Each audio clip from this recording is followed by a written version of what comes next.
man who shouted and attempted to remove him from the house. A few of us, myself included, tried to intervene. Wow. One of them pulled out a gun.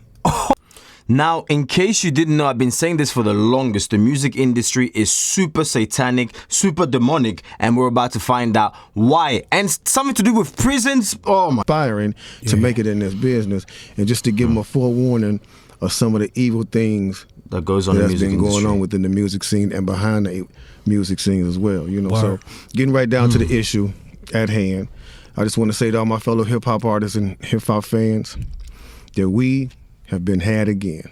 Damn. We've been bamboozled. Hoodwinked. Let us stay, I tell you. All the Malcolm X words. Once again, you know what I'm saying? Now, a few of y'all might have already heard about this, about how the music industry has very close ties with the private prison system. Yeah. Uh-oh. And the reason being is because the music business has invested millions of dollars in the private prison system. Oh, yeah. Yeah. You heard it correctly. Again, the music business and the entertainment business in general, meaning people who control the media, the music industry, and also publication, private prisons. Yeah, magazines, all that. Somebody somebody sent me an article, like I think it was like 6 or 7 years ago. Right. And I read this article, bro, and I was like absolutely shocked, very shocked. Talk to us. In fact, I want to read this letter.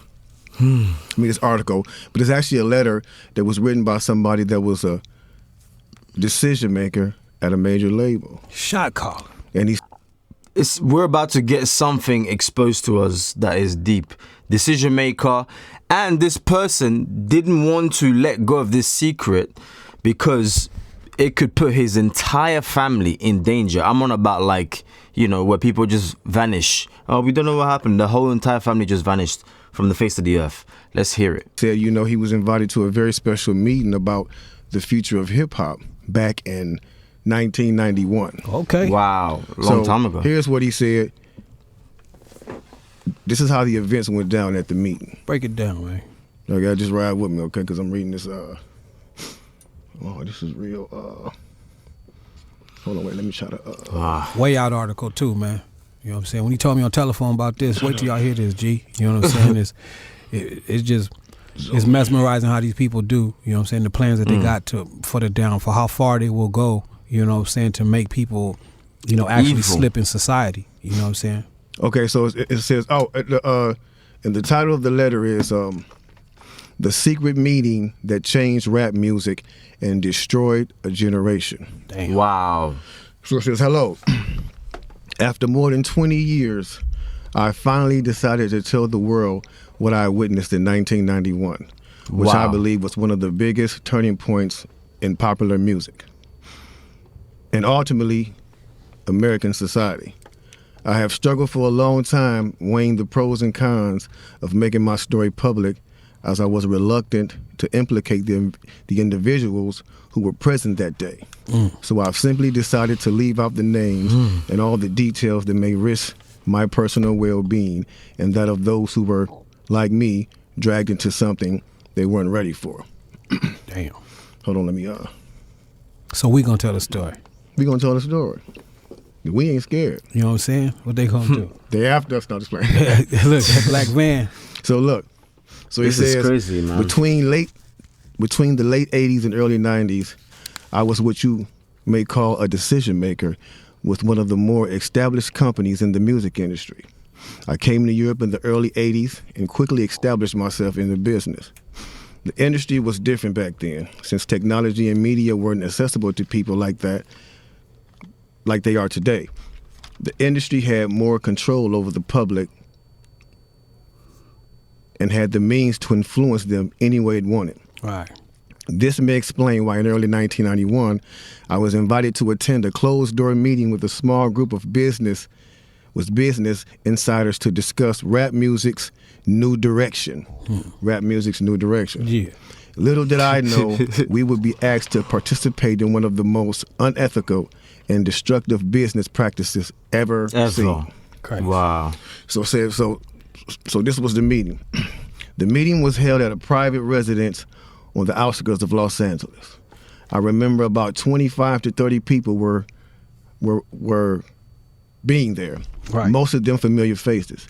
Speaking of those I knew, we joked about the theme of the meeting, as many of us did not care for rap and failed to see the purpose of being invited to a private meeting to discuss the future of hip-hop. Talk to him. Among the attendees was a small group of unfamiliar faces who stayed to themselves and made no attempt to socialize beyond their circle. Based on their behavior and formal appearances, they didn't seem to be from our industry. Wow. Our casual chatter was interrupted when we were asked to sign the confidentiality agreement, preventing us from publicly discussing the information presented during the meeting. Needless to say, this intrigued, in some cases, disturbed many of us. The agreement was only a page long, but very clear on matters and consequences, which stated that violating the terms would result in job termination immediately.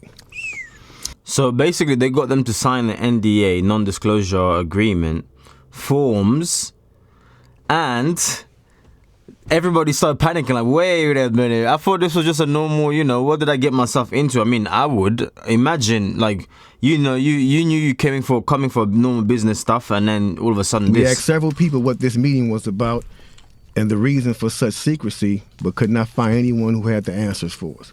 A few people refused to sign and walked out. Nobody stopped them. I was tempted to follow, but curiosity got the best of me. That's right. A man who was part of the unfamiliar group collected all the agreements from us. So now it's finna get to the good part because the meeting about to start. Now you're Talk in. to him, G. It says, quickly after the meeting began, hold on one second. Get your popcorn, y'all. Popcorn, get your pistol. No, real. Quickly after this meeting began, one of the industry colleagues, who shall remain nameless like everybody else, thanked us for attending. He then gave the floor to a man who only introduced himself by first name and gave no other details about his personal background. Wow. I think he was the owner of Anonymous. the residence, but that was never confirmed. He briefly praised all of us for the success we had achieved in our industries and congratulated us for being selected as part of this small group of decision makers. At this point, I began to feel slightly uncomfortable in the strangeness of this gathering. The subject quickly changed as the speaker went on to tell us that the respective companies we represented had invested in a very profitable industry, which could become even more rewarding with our active involvement. Damn. He explained that the companies we worked for had invested millions into the building of privately owned prisons, and that our positions of influence in the music industry would actually impact the profitability of these investments. Then he says, I remember many of us in the group immediately looking at each other in awe and confusion. At the same time, I didn't know what a private prison was, but I wasn't the only one.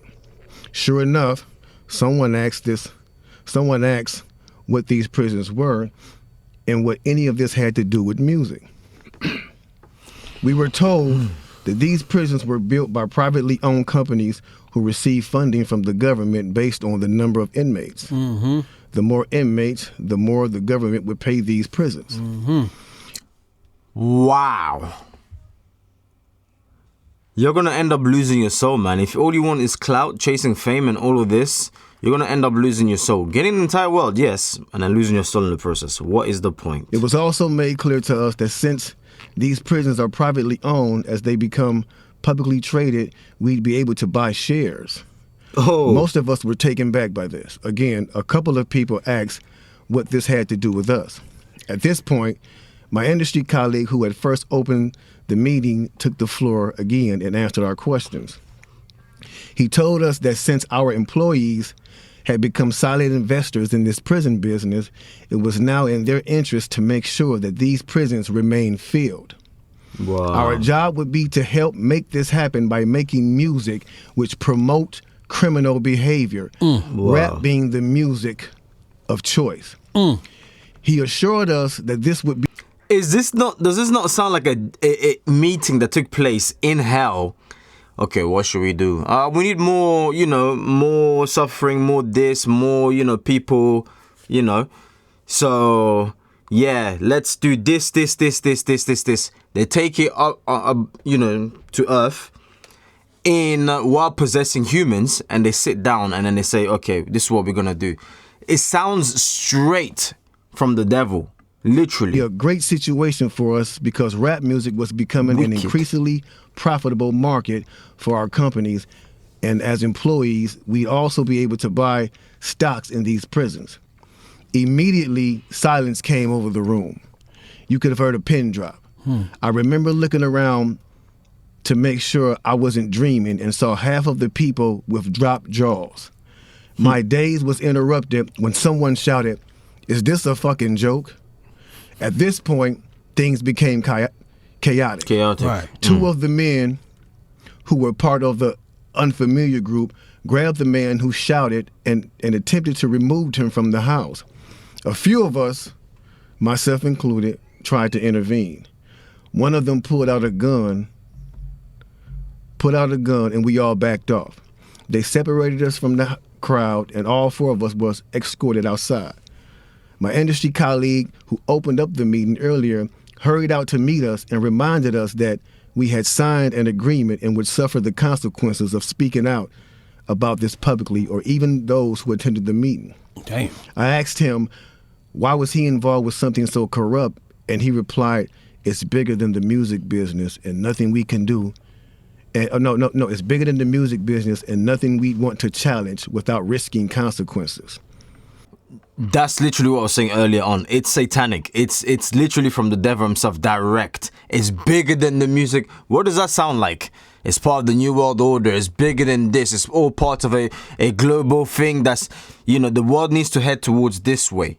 We need to come away from righteousness. Go this way. It's bigger than all this. We all protested as we walked back into the house.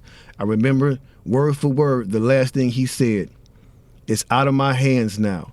Just remember you signed an agreement. He then closed the door behind him.